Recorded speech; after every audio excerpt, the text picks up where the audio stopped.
प्रथम कोटि अभिक्रिया हेतु वेग समीकरण या दर व्यंजक इस ज्ञात करना है। तो इसके लिए क्या करते हैं, कोई अभिक्रिया हमको लेना पड़ेगा। तो हमने लिया, देखिए माना अभिक्रिया R अभिकारक है और उससे उत्पाद P बन रहा है। तो हम यहाँ पे अभिकारक पर ही फोकस करेंगे, क्योंकि अभिक्रिया का वेग जो है हम जनरली अभिकारक से ही निकालते हैं। और आप लोग जानते हैं कि अभिक्रिया का वेग किसको बोलते हैं। इकाई समय में अभिकारक के सांद्रता या उत्पाद के सांद्रता में होने वाला परिवर्तन अभिक्रिया का वेग कहलाता है। और इसमें अभिकारक के सांद्रता में हमेशा कमी होती है, इसलिए इसे ऋण चिन्ह द्वारा प्रदर्शित किया जाता है। और हम भी इसमें कर रहे हैं, वेग बराबर लिए हैं ऋण डी आर का सांद्रता बटे डी टी समानुपाती आर की घात एन। इसमें स्मॉल एन जो है अभिक्रिया की कोटि को प्रदर्शित करता है। अब देखते हैं, इसको अगले स्टेप में हम लिख सकते हैं, समानुपातिक चिन्ह को हटा करके स्थिरांक लगाते हैं तो बराबर का चिन्ह लगता है। तो हम इसको लिख सकते हैं माइनस डी आर की सांद्रता अपान डी टी बराबर के आर की सांद्रता की घात एन। स्मॉल एन यहाँ अभिक्रिया की कोटि है। तो हम प्रथम कोटि अभिक्रिया के लिए वेग समीकरण व्यंजक निकालना चाह रहे हैं, इसलिए हमको अभिक्रिया की कोटि को 1 लेना पड़ेगा। तो देखिए माइनस डी आर की सांद्रता बटे डी टी बराबर के आर की घात 1। अभिक्रिया की कोटि 1 है, इसलिए हम लिए, अगर आप जो है 1 नहीं लिखेंगे तो भी चलता है, घात को लिखने की आवश्यकता नहीं होता है, पर हम आपको समझाने के लिए 1 लिख दिए हैं, क्योंकि हम प्रथम कोटि अभिक्रिया हेतु वेग समीकरण ज्ञात कर रहे हैं। इसके बाद ये हो जाएगा डी आर की सांद्रता बटे आर बराबर माइनस के डी टी। अब एक क्यों आया, देखिए सांद्रता को हम जो है क्या किए, एक तरफ ले आए। सांद्रता को क्या किए, ये जो सांद्रता था अभिकारक की सांद्रता यहाँ ले आए और डी टी को यहाँ ले आए, तो और ऋण चिन्ह से गुणा कर दिए। तो जो वेग का ऋणात्मक था अभिकारक की सांद्रता वो धनात्मक हो गया और ये जो है यहाँ पे माइनस आ गया, और इस प्रकार से के डी टी हो जाता है। अब दोनों ओर समाकलन करने पर ये जो समीकरण प्राप्त हुआ है डी आर की सांद्रता बटे आर बराबर माइनस के डी टी, तो दोनों ओर समाकलन करेंगे। पर समाकलन करने के पूर्व कुछ शर्तें होते हैं, उसमें लिमिट लिया जाता है। लिमिट जो है प्रारंभिक और अंतिम समय और सांद्रता पर निर्भर करता है, तो हम भी यहाँ लिमिट ले रहे हैं। मान लो प्रारंभ में समय t0 है, क्या है, समय जो है हमारा t0 है, तो उस समय अभिकारक की सांद्रता r0, और अंतिम समय में जो समय था उसमें समय को हमने माना t और अभिकारक की सांद्रता को माना RT। तो इस प्रकार से हम लिमिट लेंगे, समय 0 है तो सांद्रता R0 होगा, अंतिम समय t ले रहे हैं तो सांद्रता RT होगा। और इस प्रकार लिमिट लेने के बाद हम उक्त समीकरण का समाकलन करते हैं। तो इस प्रकार से हो जाएगा ये, देखिए डी आर की सांद्रता बटे आर की सांद्रता जो था, डी आर की सांद्रता बटे आर की सांद्रता, और यहाँ समाकलन कर दी हम, तो समाकलन कर दिए तो लोअर लिमिट हमारा अभिकारक सांद्रता का R0 था और अपर लिमिट में लिए हैं RT अंतिम सांद्रता को, बराबर माइनस के उक्त समीकरण से हमने लिया, और फिर dt का समाकलन कर रहे हैं। तो dt समाकलन करते हैं तो समय प्रारंभिक जो समय है 0 था और अंतिम समय t है, तो लोअर लिमिट 0 और अपर लिमिट t हो जाएगा। देखिए इस प्रकार से हमने लिया है। अब इसको जो है क्या करते हैं, दूसरे रूप में लिख सकते हैं कि ये जो डी आर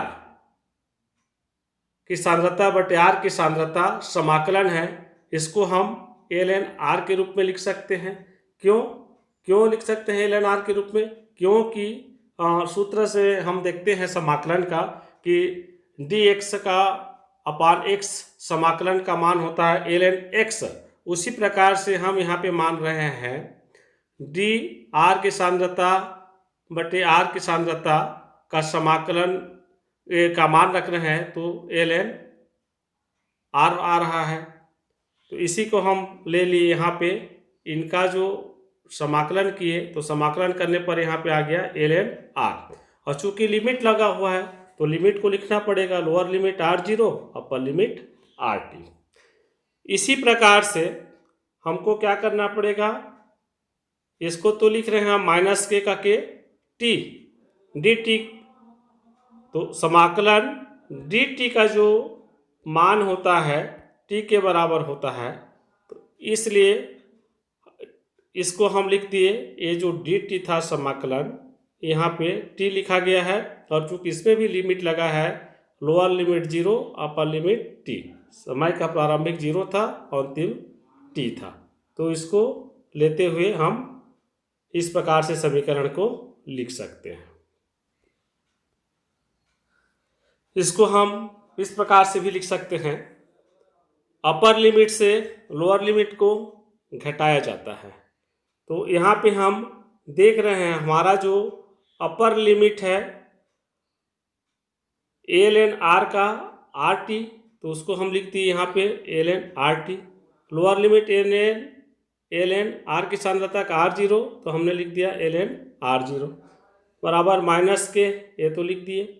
फिर यहाँ पे t का जो अपर लिमिट है t का t है, तो उसको हम लिख दिए t, और t का लोअर लिमिट 0 है, उसको लिख दिए 0। फिर अगला स्टेप में यह जाएगा ln rt minus ln r0 बराबर माइनस के टी। माइनस के टी क्यों आ रहा है, क्योंकि माइनस के का टी से गुणा कर रहे हैं तो के टी आएगा, और 0 है 0 से गुणा करेंगे 0 आ जाएगा। फिर अगला जो हमको स्टेप प्राप्त होगा, ln rt का मान निकालना चाहें तो ln rt बराबर हो जाता है माइनस के टी प्लस ln r0। जब क्या करते हैं ln rt का मान निकालते हैं तो ln r0 को के टी की ओर पक्षांतर कर देते हैं, तो ये प्लस हो जाएगा, तो इसलिए यहाँ पे हो गया ln rt बराबर माइनस के टी प्लस ln r। प्रथम कोटि अभिक्रिया का समाकलित दर समीकरण कहते हैं, और इनके बीच ग्राफ खींचना चाहें तो इस प्रकार से ग्राफ प्राप्त होगा।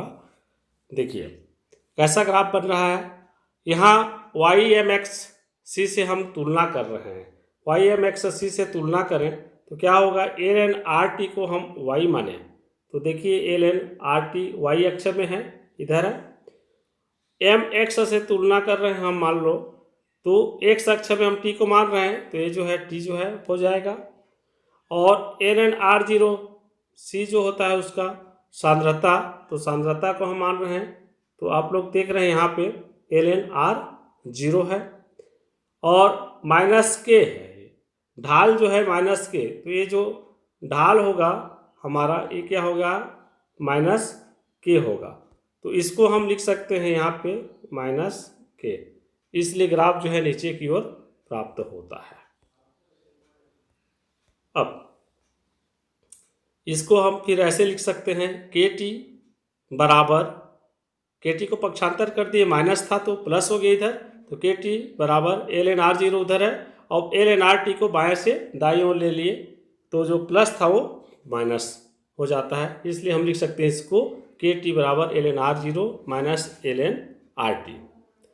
फिर के टी बराबर ln r0 बटे rt लिख सकते हैं। इसको क्यों लिख सकते हैं, क्योंकि ln r0 ऋण ln rt का मान होता है ln r0 बटे rt के बराबर, ये नियम है।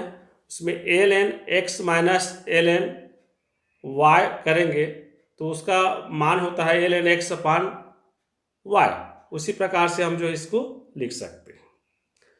फिर इस समीकरण को लिख सकते हैं, k को बाएं पक्ष में हमको दर स्थिरांक ज्ञात करना है, तो k को बाहर कर दिए, k का मान निकालना है, तो बराबर 1/t हो जाएगा के टी का, और ln r0 rt। फिर इसको हम इस तरह से लिख सकते हैं, k बराबर 2.303 बटे टी log 10 r0 बटे टी। अब यहाँ पे बात आया 2.303 log 10 कहाँ से आया? तो जो प्राकृतिक लॉगरिथम होता है ln का मान होता है, उस मान को हम रख दिए। या फिर इसको हम ऐसा भी लिख सकते हैं समीकरण को, k बराबर 2.303 बटे T log 10 a upon a minus x. r0 की जगह ये रख दें, rt की जगह a माइनस एक्स रख दें। तो इस प्रकार से भी इसको लिखा जा सकता है और यही दर या वेग स्थिरांक का व्यंजक है।